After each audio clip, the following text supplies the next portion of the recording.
جامعہ دارالعلوم شیخ الاسلام کے سے آپ کی خدمت میں خوش آمدید۔ مختصر نصاب فقہ کے نئے لیکچر کے ساتھ آپ کی خدمت میں حاضر۔ چلیے شروع کرتے ہیں۔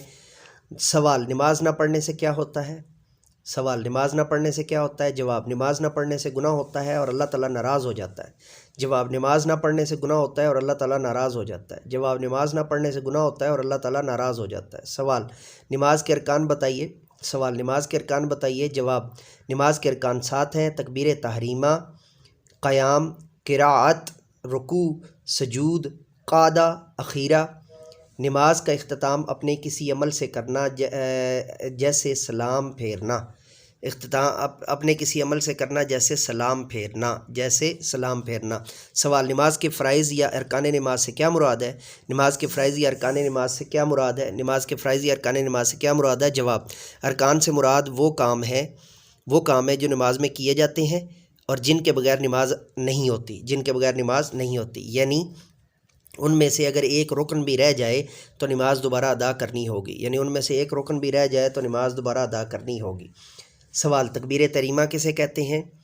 سوال: تکبیر تحریمہ کسے کہتے ہیں؟ جواب: نماز کے شروع میں نماز کی نیت کرنے کے بعد کانوں تک ہاتھ اٹھا کر جو پہلی بار اللہ اکبر کہا جاتا ہے اسی کا نام تکبیر تحریمہ ہے۔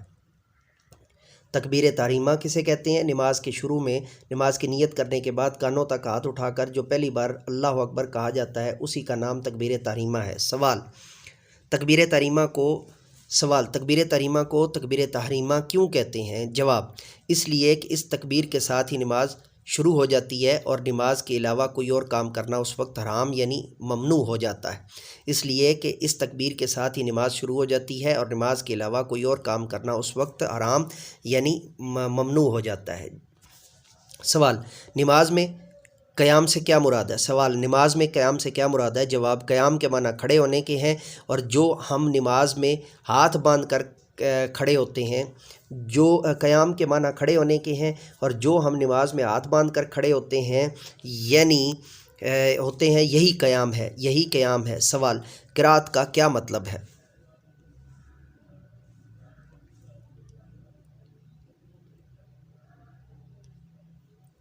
سوال: قرات کا کیا مطلب ہے؟ جواب: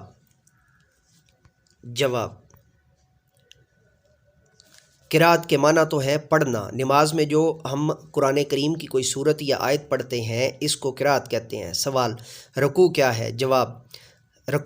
سوال: رکوع کیا ہے؟ جواب: اپنے دونوں ہاتھوں کو اپنے گھٹنوں پر رکھ کر آگے جھکنا رکوع کہلاتا ہے۔ جواب: اپنے دونوں ہاتھوں کو گھٹنوں پر رکھ کر آگے جھکنا رکوع کہلاتا ہے۔ سوال: سجود کے کیا معنی ہے؟ جواب: اس کے معنی ہے سجدہ کرنا، یعنی دونوں ہاتھوں، دونوں پاؤں، دونوں ہاتھ، دونوں گھٹنے، پیشانی، ماتھا اور ناک زمین پر لگانا۔ سوال: قعدہ اخیرہ کیا ہے؟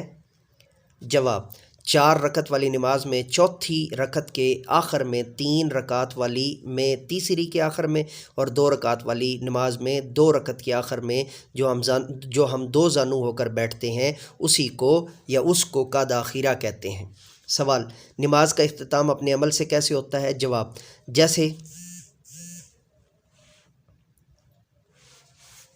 سوال: نماز کا اختتام اپنے عمل سے کیسے ہوتا ہے؟ سوال: نماز کا اختتام اپنے عمل سے کیسے ہوتا ہے؟